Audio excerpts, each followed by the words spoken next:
Good morning. Welcome back to Brightside on 10 Tampa Bay. We are your hurricane headquarters, and I'm meteorologist Amanda Pappas breaking down the tropics for you. So your full tropical breakdown. Let's start off over towards the eastern portion, northeastern portion to be exact, of the Atlantic Basin. So right now you're seeing a yellow little lemon looking thing right here. Well, that is an area of interest that has a 20% chance for development into a tropical system in the next 7 days. AKA there's some disorganized thunderstorm activity that the National Hurricane Center is watching closely there. Then we have another tropical wave potentially pushing off the west coast of Africa over the next 7 days. High probability of development into a tropical system, potentially a tropical depression or something else. So we got to keep a close eye right here. That's typical for this time of year, though. We call this a tropical wave train. So that means that we're going to see these areas of vorticity, aka spin, with the disorganized thunderstorms coming off the west coast of Africa. They travel westward over the Atlantic Basin and try to use those warm sea surface temperatures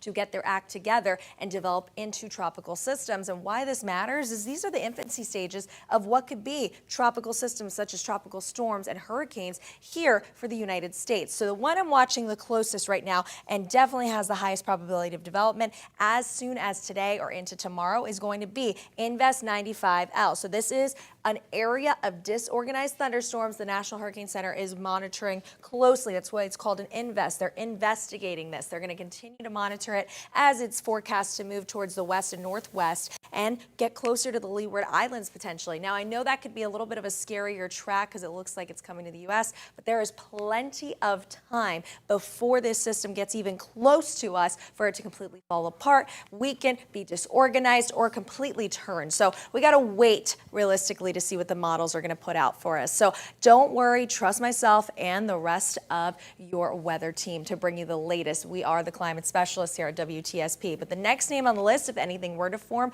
would be Lee, and we have plenty of time still left in the season. We have about 90% of our season left. Remember, the end date going to be November 30th with the peak right around September 10th. But for right now, we're in the clear with the tropics.